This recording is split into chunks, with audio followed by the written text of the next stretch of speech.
Donc Romains, chapitre 4, versets 1 à 25.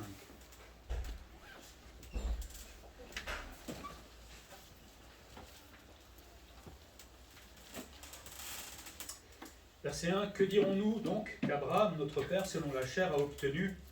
Si Abraham a été justifié par les œuvres, il a sujet de se glorifier, mais non devant Dieu. Car que dit l'Écriture? Abraham crut à Dieu et cela lui fut imputé à justice. Or à celui qui fait une œuvre, le salaire est imputé non comme une grâce, mais comme une chose due. Et à celui qui ne fait point d'œuvre et qui croit en celui qui justifie l'impie, sa foi lui est imputée à justice. De même, David exprime le bonheur de l'homme à qui Dieu impute la justice sans les œuvres. Heureux ceux dont les iniquités sont pardonnées et dont les péchés sont couverts. Heureux l'homme à qui le Seigneur n'impute pas son péché. Ce bonheur n'est-il que pour les circoncis ou est-il également pour les incirconcis? Car nous disons que la foi fut imputée à justice à Abraham. Quand donc lui fut-elle imputée? Est-ce après ou avant sa circoncision? Il n'était pas encore circoncis, il était incirconcis. Et il reçut le signe de la circoncision comme sceau de la justice qu'il avait obtenu par la foi quand il était incirconcis, afin d'être le père de tous les incirconcis qui croient, pour que la justice leur soit aussi imputée. Et le père des circoncis, qui ne sont pas seulement circoncis, mais encore qui marchent sur les traces de la foi de notre père Abraham, quand il était incirconcis. En effet, ce n'est pas par la loi que l'héritage du monde a été promis à Abraham ou à sa postérité, c'est par la justice de la foi. Car si les héritiers le sont par la loi est vaine, et la promesse est annulée. Car la loi produit la colère, et là où il n'y a point de loi, il n'y a point non plus de transgression. C'est pourquoi les héritiers le sont par la foi, pour que ce soit par grâce, afin que la promesse soit assurée à toute la postérité, non seulement à celle qui est sous la loi, mais aussi à celle qui a la foi d'Abraham, notre Père à tous, selon qu'il est écrit « Je t'ai établi Père d'un grand nombre de nations, il est notre Père devant celui auquel il a cru, Dieu qui donne la vie aux morts et qui appelle les choses qui ne sont point comme si elles étaient. Espérant contre toute espérance, il crut et devint ainsi le Père d'un grand nombre de nations, selon ce qui lui avait été dit, telle sera ta postérité. Et sans faiblir dans la foi, il ne considéra point que son corps était déjà usé, puisqu'il avait près de 100 ans, et que Sarah n'était plus en état d'avoir des enfants. Il ne douta point par incrédulité au sujet de la promesse de Dieu, mais il fut fortifié par la foi, donnant gloire à Dieu, et ayant la pleine conviction que ce qu'il promet, il peut aussi l'accomplir. C'est pourquoi cela lui fut imputé à justice. Mais ce n'est pas à cause de lui seul qu'il est écrit que cela lui fut imputé. C'est encore à cause de nous, à qui cela sera imputé, à nous qui croyons en celui qui a ressuscité des morts, Jésus notre Seigneur, qui a été livré pour nos offenses et ressuscité pour notre justification. Ce n'est pas vraiment un passage très facile, on va essayer d'expliquer tout cela, et donc on continue dans la lignée de ce que Paul avait commencé avec l'épître aux Romains. Vous vous souvenez, dans le chapitre 3, il s'adressait à une espèce de juif imaginaire, il y a une espèce de dialogue entre les propos de ce juif qui défend, on va dire, la loi, et les œuvres de la loi, et puis Paul qui va défendre la justification par la foi. Et là, ce juif, quelque part, se pose une question, mais alors, est-ce que la bonne nouvelle pourrait s'accorder avec l'enseignement de l'Ancien Testament? Évidemment, nous, aujourd'hui, avec le recul, on peut dire, oui, forcément, puisque nous, on a les épîtres de Paul.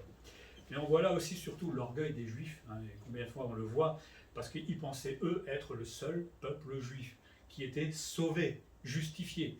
Et pour les autres, c'était niet. Je vais rester dans les pays du Nord. C'était impossible pour eux de penser que, vous vous souvenez Pierre, il a fallu lui expliquer que non, d'autres qui font partie des païens, des Grecs à l'époque, pouvaient aussi être justifiés, c'est-à-dire sauvés par le Seigneur. Et donc, Paul, là-dedans, va leur montrer leurs erreurs.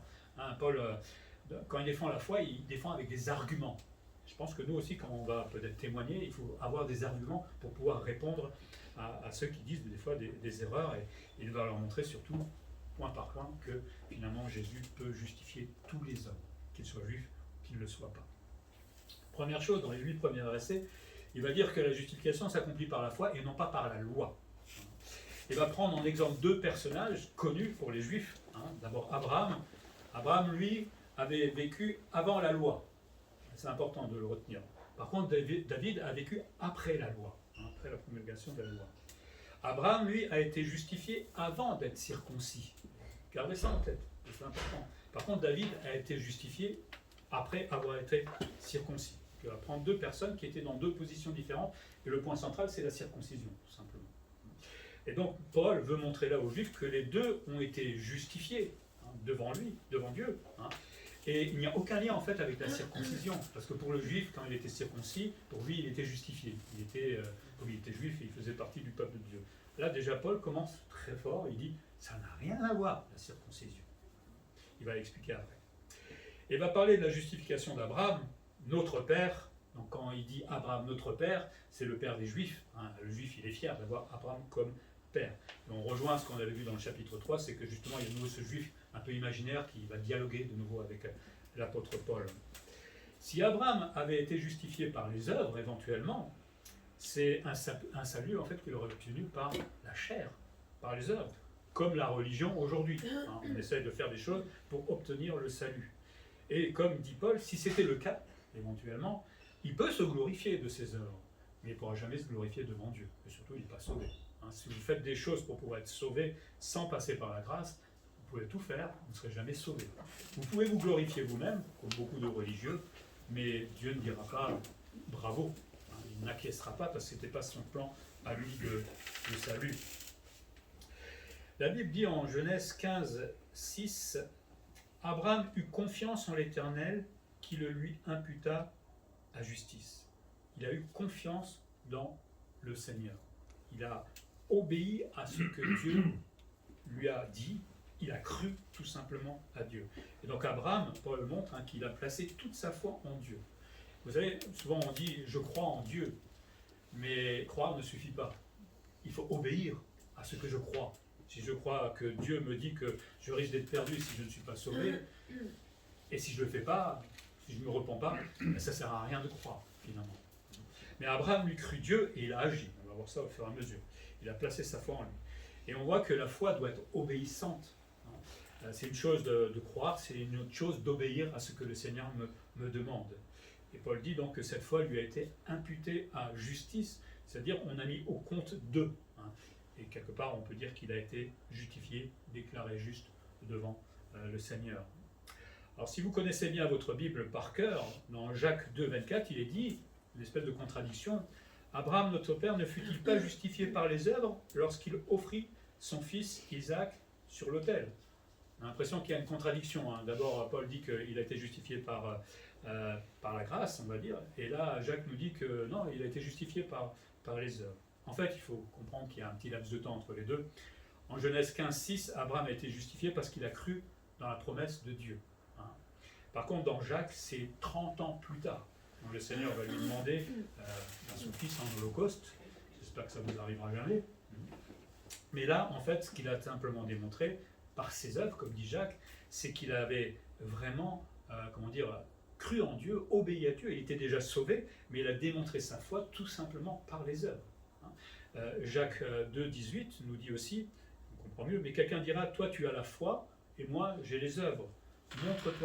Montre-moi ta foi sans les œuvres, et moi je te montrerai ma foi par mes œuvres. Souvent, pour identifier quelqu'un qui est converti, il suffit de l'observer en fait. S'il dit qu'il croit et qu'il est sauvé, mais qu'on ne voit aucune œuvre derrière, de changement, de sanctification, etc., je me pose des questions.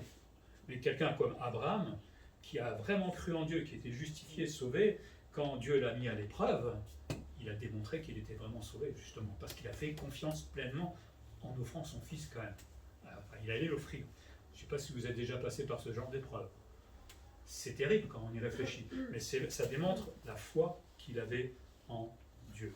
Est-ce que nous, on a une foi comme ça en Dieu? Il y a du boulot, encore, avant qu'on en soit là. Mais Dieu nous travaille tous les jours pour que justement cette foi grandisse. Puis Paul, versets 4 à 8, va faire la différence entre l'œuvre et la grâce. Il dit, celui qui fait une œuvre, le salaire lui est imputé. Il ne l'obtient pas par grâce, mais en fait comme un salaire qui lui est dû. Je fais quelque chose pour obtenir quelque chose, comme quand vous allez travailler, vous recevez un salaire.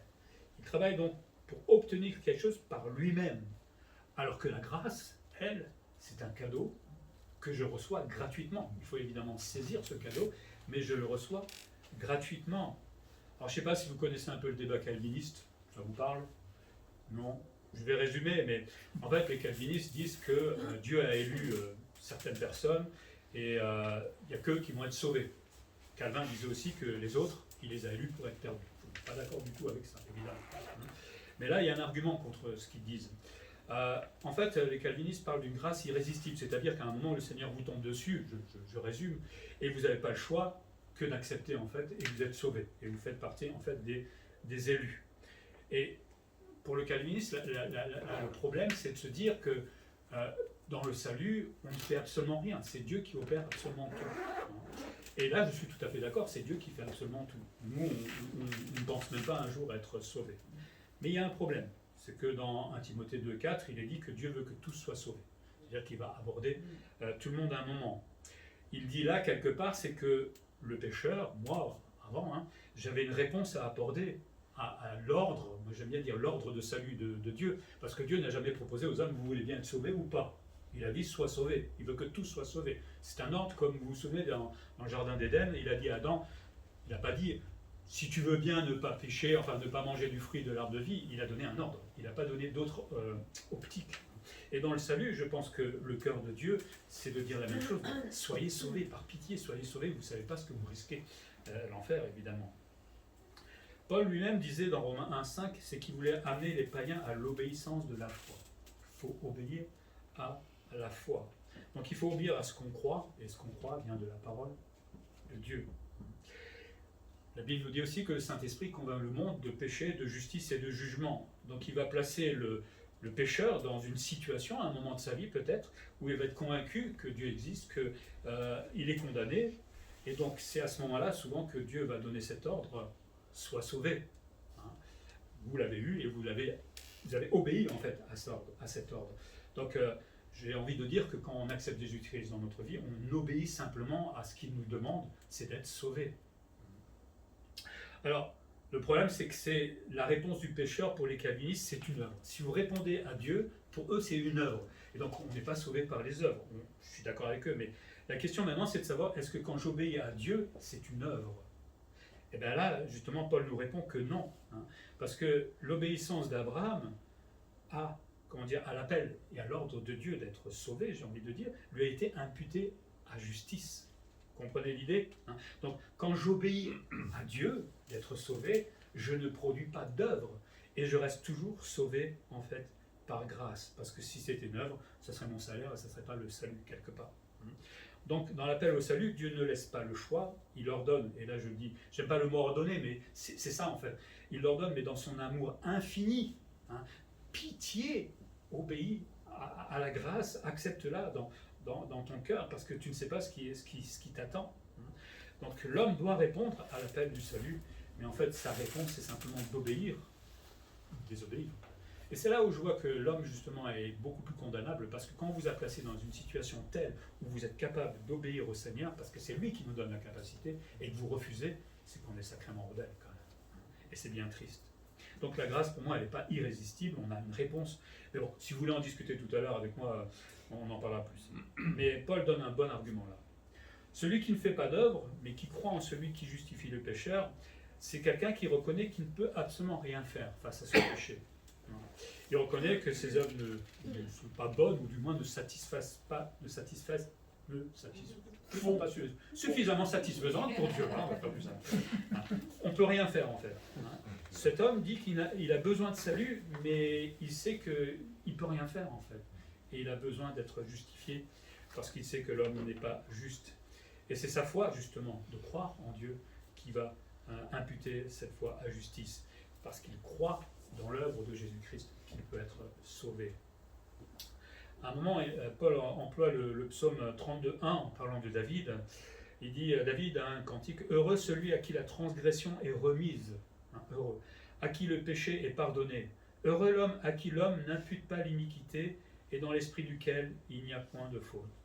Vous êtes heureux d'avoir été pardonné? Et on est pardonné tous les jours encore, heureusement. Mais là, dans ces versets, David ne parle pas d'œuvre de l'homme. Il met tout l'accent sur la grâce de Dieu, en fait. n'impute pas le péché à celui qui se repent. Hein. L'homme pécheur, mais sauvé, peut se tenir aujourd'hui devant lui sans problème. Pas grâce à nous, évidemment grâce à Jésus-Christ, hein, parce qu'on voit toujours Jésus-Christ entre Dieu et moi. Et donc, d'une certaine manière, Paul veut dire que David, lui, avait déjà compris que Dieu ne justifie pas des justes. Dieu ne justifie que des gens impies. On pense à l'adultère de David, par exemple. Dieu ne peut justifier que des gens qui sont dans leur péché. De toute façon, tout le monde est pécheur, hein, on l'avait déjà vu la dernière fois. Mais il faut se le reconnaître, évidemment, devant Dieu. Mais un tel homme qui se reconnaît pécheur, qui accepte la justification par la foi, comme dit David, c'est quelqu'un qui est heureux parce qu'il est tout simplement sauvé. Donc, Paul nous dit dans ce premier point, la loi, on pourrait parler aujourd'hui d'œuvre ou de religion, parce que c'est exactement la même chose d'une certaine manière, elle ne peut jamais justifier le pécheur. Il faut la grâce absolument de Jésus-Christ. On se souvient que la loi est là pour révéler le péché, pour nous montrer notre incapacité à l'appliquer, et si on reste là, eh bien on est perdu pour l'éternité, on part en enfer. Mais si vous avez déjà lu Galates, Galates nous explique que la loi était là pour nous révéler le péché, mais pour nous conduire à Christ, justement. Une fois qu'on a compris dans l'état où on a besoin d'un médecin. Le jour où vous avez un cancer, vous n'allez pas dire bah non, bah, je reste comme ça. Hein. Vous allez essayer de trouver une solution. Et le pécheur, quand il le reconnaît, a besoin d'un médecin, et c'est Jésus-Christ le divin médecin. Les versets 9 à 17, il va parler de cette justification qui concerne tout le monde. Là, il va répondre en fait à ce juif qui croyait être le seul, enfin, que les juifs étaient les seuls justifiés. Et il dit, est-ce que seuls les juifs peuvent profiter du bonheur d'être justifiés? C'est quand même prétentieux quelque part. Je ne sais pas si moi, ça m'énerve de penser ça. Mais bon. Ou est-ce que les circoncis, hein, c'est-à-dire les païens et les grecs, est-ce qu'ils peuvent aussi connaître ce bonheur, hein, ce peuple inférieur, j'ai l'impression, là. Paul répond, puisque la foi a été imputée à justice à Abraham, qui est le père des Juifs, d'où la question, aussi les incirconcis peuvent en profiter. On l'avait vu tout à l'heure, Abraham a été justifié par la foi alors qu'il n'était pas circoncis. Hein. Donc, il est le père de tous, mais pas que des Juifs, de tout le monde, en fait. Et donc, il va faire réfléchir, hein, Paul, son interlocuteur, et va dire, mais Dieu a imputé sa justice à Abraham, alors qu'il n'était pas incirconcis.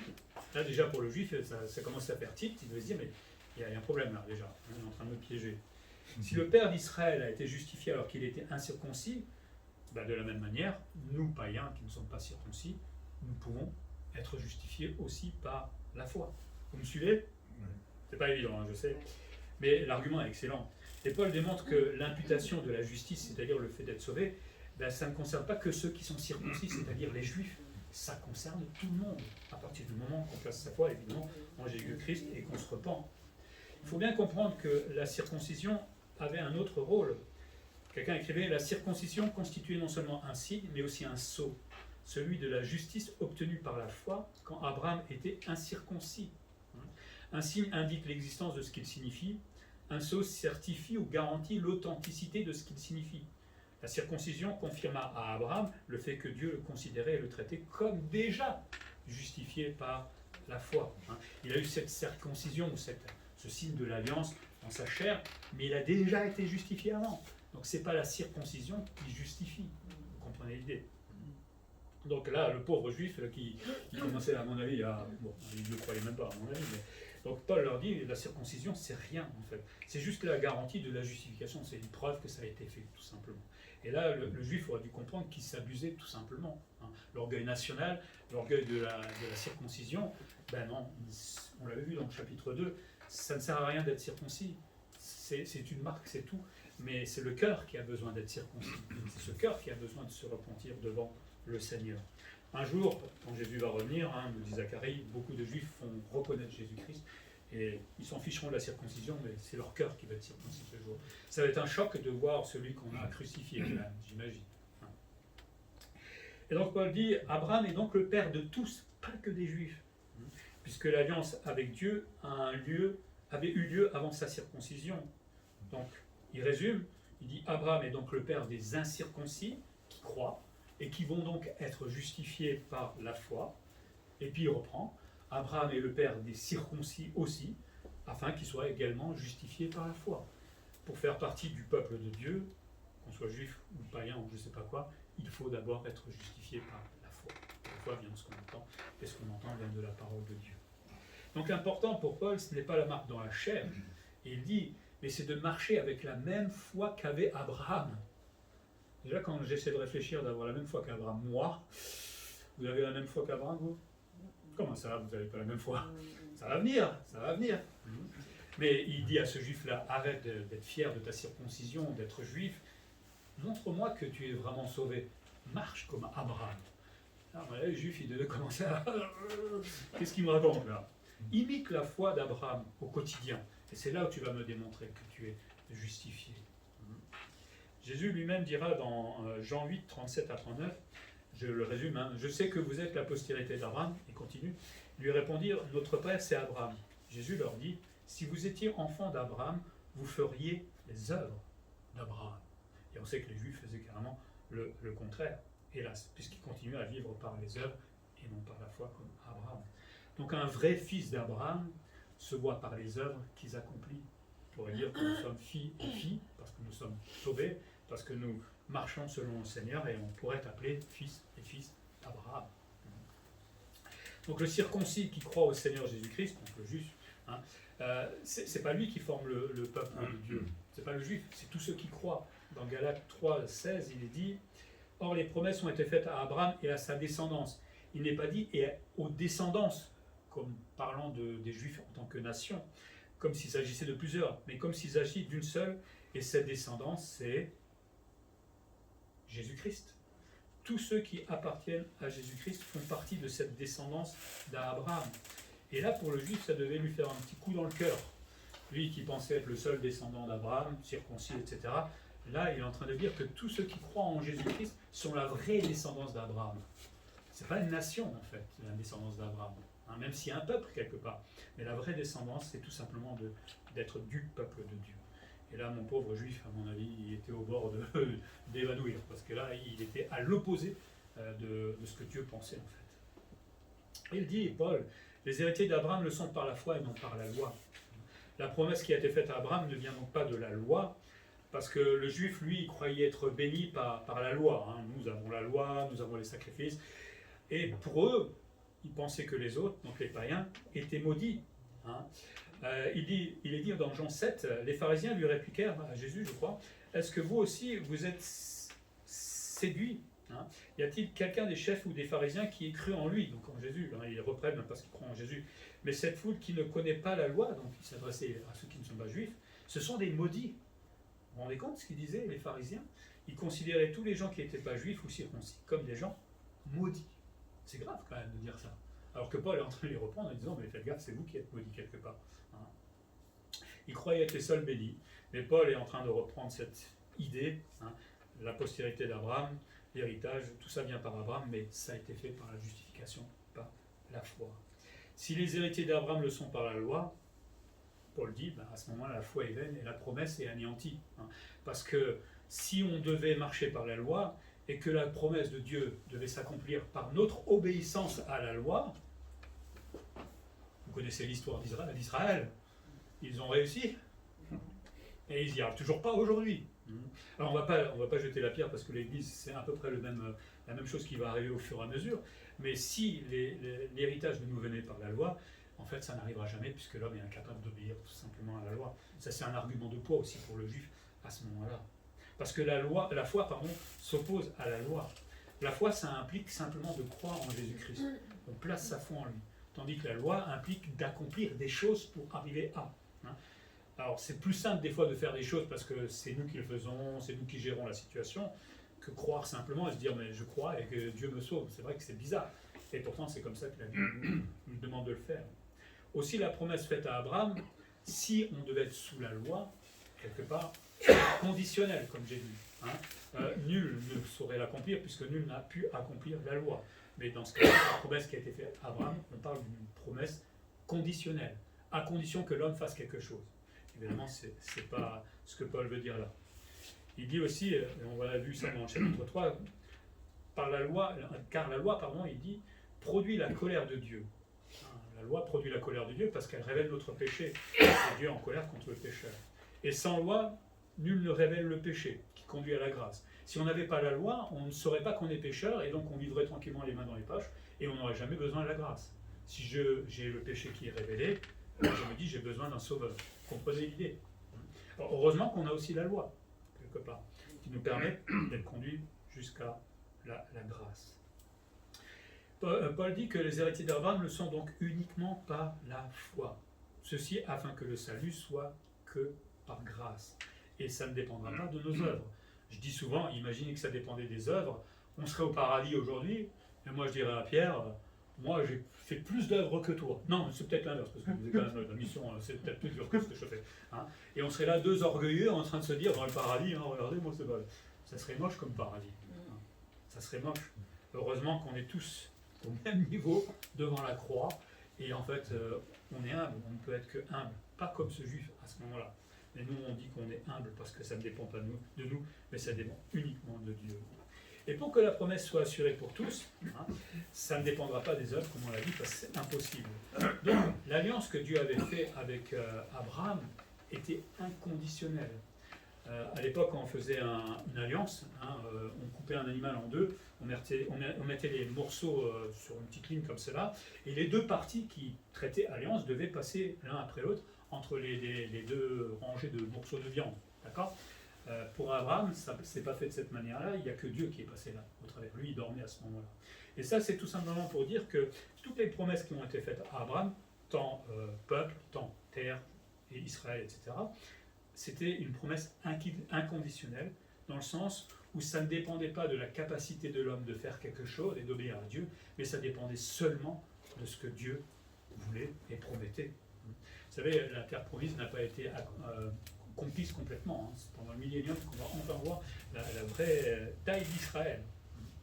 Donc, Paul est en train de leur dire à ce juif, si Abraham devait suivre la loi, cette alliance aurait été conditionnelle et impossible. D'accord ? Parce que l'homme n'y arrive pas. Là, il est en train de dire à ce juif, non, cette alliance, elle était inconditionnelle. Ça ne dépend pas de l'homme, ça dépend uniquement de Dieu. Et heureusement, parce que je ne sais pas comment on ferait. Même pour nous, en tant que chrétiens, c'est grâce à vous que vous tenez debout tous les jours. Pas moi non plus. On a besoin du Seigneur. Et la loi a été promulguée 430 ans plus tard, hein, par rapport à ce qu'on vient de dire. Donc, la loi n'a rien à voir dans le salut. Elle a révélé le péché, elle a conduit à la grâce, mais le juif ne peut pas s'enorgueillir de la loi qui justifierait de ses péchés, etc. Donc la promesse profite aux juifs, comme dit Paul, avec la loi, mais à condition qu'on se repente et qu'on accepte la grâce, mais elle profite aussi aux Grecs qui sont sans la loi, mais à condition qu'ils se repentent aussi et qu'ils acceptent Jésus-Christ comme leur sauveur. Donc Paul conclut, il dit « Abraham est donc le père de tous ». Donc si un jour vous voyez un juif qui dit « Abraham est mon père en tant que juif », vous allez dire « Ben non, on va prendre Romains 4, je vais vous expliquer quelque chose. Abraham est aussi mon père à moi. » Bon, on ne fera pas avec l'orgueil, mais hein, on se comprend. Selon qu'il est écrit dans Genèse 12, 2, « Je ferai de toi une grande nation et je te bénirai, et je rendrai ton nom grand et tu seras une source de bénédiction. » Un peu plus loin, Genèse 17, 5, « On ne t'appellera plus Abram, hein, il n'y avait pas le H, mais ton nom sera Abraham, car je te rends père d'une multitude de nations. » Multitude de nations, et non pas multitude d'une nation. Il est le père donc de nombreuses nations, mais ça n'a pas été compris par les Juifs. Il est donc devenu le père de toutes ces nations qui sont sorties de lui, tout cela non pas à cause de la loi, mais parce qu'il a eu confiance en l'Éternel durant sa vie. Il a fait confiance à un Dieu tout-puissant qui peut faire des miracles, et ce miracle, évidemment, c'était cette postérité, et on en profite d'une certaine manière aujourd'hui, puisque la finalité, c'était Jésus-Christ. Et il faut savoir que cette promesse s'accomplira totalement, pleinement, pendant le millénium, parce que là, cette promesse, par exemple, du pays va s'accomplir totalement, et surtout parce que Jésus va régner pendant 1000 ans sur la terre. Ah, là, si Poutine se mettait à... Hein, il ne pourrait rien faire quand Jésus sera là. Jésus, il fera ça, c'est fini. Hein, et on n'embête plus l'Ukraine. Mais ça sera valable pour tous les pays, tant la France, parce qu'on n'est pas joli, il ne faut pas croire. Hein. On passe du sucre sur quelqu'un, mais il ne faut pas croire qu'on soit parfait devant Dieu, hein, surtout pas en France en plus. Mais Paul veut dire, la justification donc n'est pas spécifique aux Juifs, mais offerte à tous ceux qui croiront en Jésus-Christ et qui obéiront évidemment à ce qu'il nous demande, c'est de se repentir et de le suivre. Et dans une troisième chose, c'est intéressant ce qu'il va faire, c'est qu'il va faire la jonction entre la justification d'Abraham et nous aujourd'hui. Et c'est bien qu'il le fasse. D'abord, il dit qu'Abraham était un homme de foi. Ça, on le sait. Et espérant contre toute espérance. Je pense que, vous savez, si demain on vous demande de prendre vos affaires et de partir de votre pays, de votre famille, etc., pour aller dans un pays que je vais te donner. Qui est d'accord? Il y en a qui le vivent aujourd'hui. Bon, c'est pas une promesse qui est faite, mais ça peut arriver. Mais pourquoi vous ne voulez pas changer? Pourquoi vous ne voulez pas obéir? Hein? C'est curieux. Il faut une sacrée foi quand même. Et nous, on a un recul, il ne faut pas oublier. On connaît la Bible, on connaît l'histoire, on connaît tout ça. Abraham n'avait rien. Dieu lui a parlé, suis-moi. Il l'a suivi.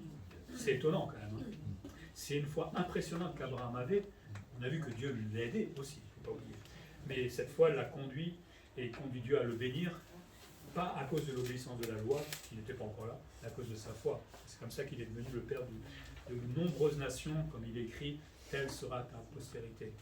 Donc Paul démontre que sa foi n'a pas faibli aussi malgré les circonstances. À 75 ans, en Genèse 12, il reçoit la promesse d'avoir un fils, et donc une postérité. Hein. Et à ce moment-là, il va bricoler, parce que ça ne venait pas à 75 ans, on peut comprendre qu'il était un peu impatient. Et on connaît tous l'histoire d'Ismaël, un bricolage complet et triste, parce que c'est encore le père des musulmans, etc., qui se battent contre les juifs. Hein. Le problème dure encore aujourd'hui, mais bref. Mais Paul parle du temps où il avait 100 ans. Vous voyez, à 100 ans, avoir un bébé, déjà à 40 ans, c'est compliqué à ce qu'il paraît aujourd'hui, mais à 100 ans. Et c'est là où la promesse a été renouvelée. Hein. Et c'est là où il fallait un miracle. Et c'est là où on voit qu'il a appris, à ce moment-là, qu'il fallait dépendre entièrement de Dieu, lui faire confiance, même si les circonstances nous paraissent complètement invraisemblables, impossibles même, parce que 100 ans, Sarah, la pauvre, hein, et pourtant Dieu l'a fait. Dieu l'a fait. Moi, j'ai appris depuis 3 ans, hein, avec mon fameux boulot, que il ne faut pas regarder à ce qu'on voit, c'est qu'il faut avancer, avancer, avancer. Et même quand on en a marre, à un moment, voilà, le Seigneur sait ce qu'il est en train de faire. Il y a toujours un moment où les choses vont aller dans notre sens, mais aussi le sens de Dieu. Et donc c'est ça la foi. La foi, si on avait tout le temps, ça ne serait plus la foi, ça serait trop facile. Hein. Mais la foi, des fois, doit nous éprouver, doit nous faire mal, parce que ça fait mal. Des fois, on se pose la question vraiment ce que fait Dieu. Et j'imagine qu'Abraham, à 100 ans, il ne croyait plus du tout que Dieu allait faire quelque chose. Et c'est à ce moment-là c'est au moment où on craque, je crois, que c'est là où Dieu agit. Hein. Et il fait ses miracles. Et Paul dit, il fut fortifié par sa foi. Donc on voit bien qu'Abraham, on peut l'admirer dans sa foi, mais c'est Dieu qui lui a donné les forces. Ce n'est pas par ses propres forces, hein. Abraham était comme nous, mais Dieu lui a donné les forces afin qu'il ne tombe pas dans l'incrédulité. Et quand nous, peut-être, on passera par l'épreuve, où on est en train de, vous savez, à des moments, on a envie de sauter dans le ravin parce qu'on n'en peut plus, on en a marre, et à ce moment-là, c'est Dieu qui nous donnera la force, la confiance en lui, même si on râle dans notre cœur, même si ça ne va pas comme on a envie, à ce moment-là, il nous donnera de la force. Ça veut dire qu'on peut avoir la même foi qu'Abraham. Ben oui, on peut aller. Alors, chacun a d'autres projets, enfin Dieu a d'autres projets pour chacun, plus ou moins difficiles, mais Dieu donnera la force pour aller jusqu'au bout, à la condition évidemment qu'on fasse confiance en Dieu. Et Dieu va transformer cette force qui, comme dit Paul, va donner gloire à Dieu. Vous savez, quand on est incrédule, on ne rend pas gloire à Dieu. On passe tous par ces moments-là. Moi, le premier, il ne faut pas croire. Et on est triste d'être dans cet état-là, parce qu'on est des êtres humains. Hein. J'aimerais tellement savoir qu'est-ce qu'il va y avoir dans 10 ans pour cette Église. Mais le Seigneur ne m'a pas montré. Mais si je veux quand même faire confiance et montrer au Seigneur que, regarde, comme j'ai du mal à te faire confiance, parce que je suis qu'un homme, eh bien Dieu va nous donner la force. Et Dieu va s'auto-glorifier, j'ai envie de dire, parce que quand nous avons de la force et quand nous avançons, nous glorifions aussi le Seigneur. On a de la chance, il a tout fait pour nous sauver. Et il fait tout pour nous faire marcher jusqu'au bout. Franchement, qu'est-ce qu'on demande de plus, hein? Qu'est-ce que le peuple, comme on dit, demande de plus? Si à un moment je dis j'ai pas la force d'avancer, je dirais non, parce que le Seigneur est en train de te donner la force, mais c'est que tu la refuses peut-être quelque part. Et Dieu donnera une pleine conviction à Abraham, hein, qu'il va accomplir un jour parfaitement sa promesse. Abraham n'a pas vu la promesse accomplie du pays, par exemple, et même de la nation, il n'a rien vu. Et pourtant, il a avancé. Donc quand le Seigneur nous fait des promesses, ne nous imaginons pas forcément que nous aurons les choses. Il y a beaucoup d'églises comme ça. Je me souviens, c'était un missionnaire, je ne sais plus où c'était, je crois que c'est en Chine, mais il a évangélisé pendant 40 ans. 40 ans, tout un village, zéro conversion. Quand elle est morte, tout le village s'est converti. Il n'a jamais vu, peut-être, la promesse que le Seigneur lui avait faite, mais ce n'est pas parce qu'on ne voit pas les choses que Dieu n'est pas en action aujourd'hui. C'est ça qui est important. Et c'est pour cela que, dit Paul, c'est pourquoi cela lui a été imputé à justice. C'est à cause de sa foi que Abraham a été justifié, déclaré juste, délivré de la condamnation et justifié par le Dieu 3 fois saint. Mais, c'est là où je trouve intéressant ce que dit Paul, mais ce récit de la justification de Abraham, elle n'a pas été rapportée dans la Bible que pour lui, et il dit, mais aussi à cause de nous. À cause de nous. Et on est en train d'être mis au rang d'Abraham, je ne sais pas si vous vous rendez compte. Enfin, on ne va pas s'enorgueillir évidemment, mais pourquoi? Parce que autant Abraham a placé sa foi et ça lui a été imputé à justice, autant plus tard, et aujourd'hui, d'autres vont placer leur foi en Dieu, nous en l'occurrence, et j'espère d'autres bientôt, comme Abraham, on va être justifié par la foi. Du coup, cette justification de la foi, elle n'est pas avant ou après la loi, ou je ne sais pas, elle a toujours été valable de tout temps. J'ai envie de dire de toute éternité, puisque ça a été prévu même avant que la terre soit là. On n'a jamais été sauvé autrement, et c'est ce qu'il dit à ce juif-là, que par la foi seule. La loi n'a rien à voir là-dedans. Vous ne pouvez rien faire. Et Paul dit, à nous qui croyons à ce Jésus ressuscité des morts, petit problème avec ma petite tablette, on va revenir. Je voulais lire un verset juste. Regardez.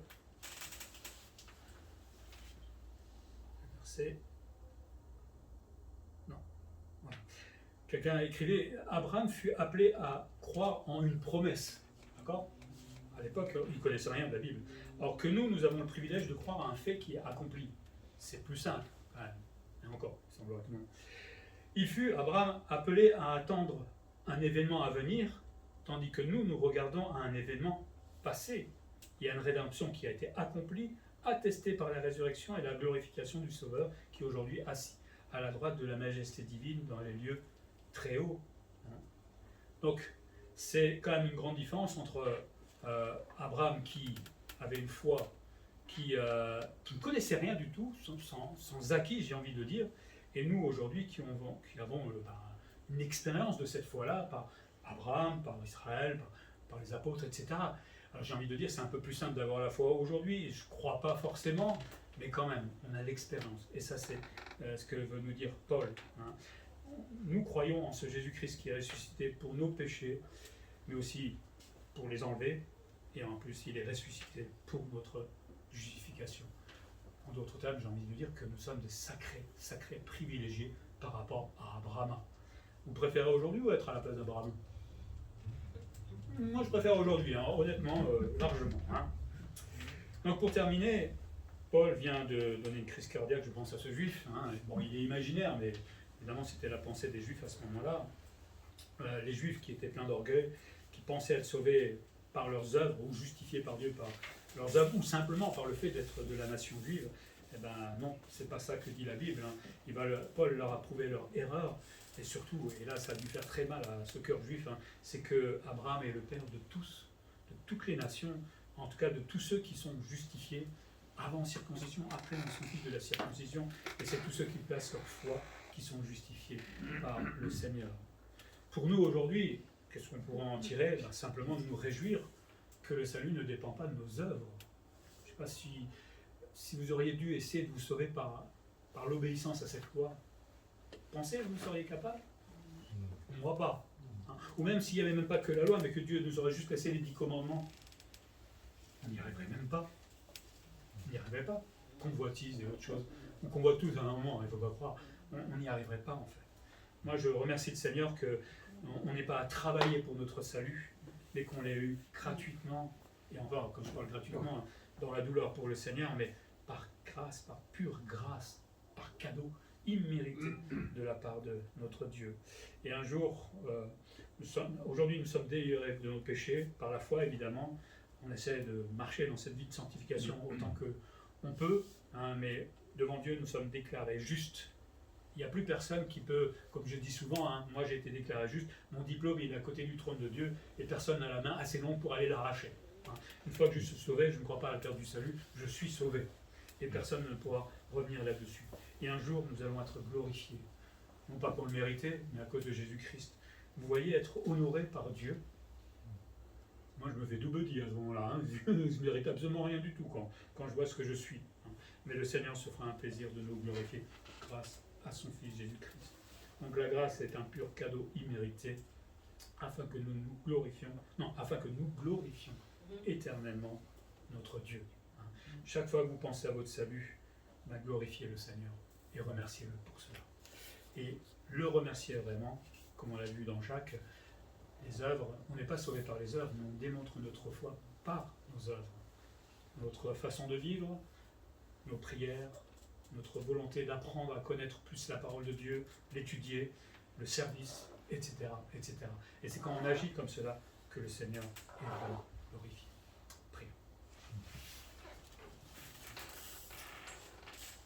Oui, Seigneur, merci pour l'épître aux Romains qui est absolument capital pour la compréhension évidemment de la grâce, et merci de nous l'avoir laissé, même si ce n'est pas toujours simple, parce que c'est vrai que nous ne sommes pas juifs avec l'arrière-plan, mais je pense que Paul est suffisamment clair. Les œuvres, ni la loi, rien de ce que nous pouvions faire sur cette terre ne peut nous sauver. Loin de là, ça nous amène plutôt à nous enorgueillir. Et Seigneur, quand tu nous voyais dans cette désespérance, j'ai envie de dire, de ne pouvoir rien faire pour être sauvé, eh bien, tu as envoyé ton Fils Jésus-Christ sur la croix. Tu l'as offert en sacrifice parfait pour pouvoir un jour être justifié, déclaré juste. Évidemment, tu demandes que l'on se repente, que l'on t'accepte dans notre vie, qu'on croie et qu'on obéisse à cet appel au salut. Mais Seigneur, merci pour cette grâce.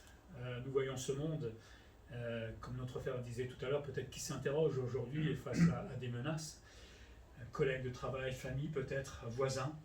Seigneur, que tu nous donnes des occasions de présenter cette grâce à ces gens-là, qui en ont tellement besoin, parce que c'est vrai qu'on ne sait pas ce qui va arriver demain, et le pire peut-être peut arriver, et ça sera trop tard. Alors permets-nous d'avoir des moments de témoignage pour présenter non pas la religion, mais la grâce, la pure grâce qui sauve. Merci de nous avoir sauvés, Seigneur, et que nous puissions chaque jour nous réjouir de cela. En Jésus-Christ.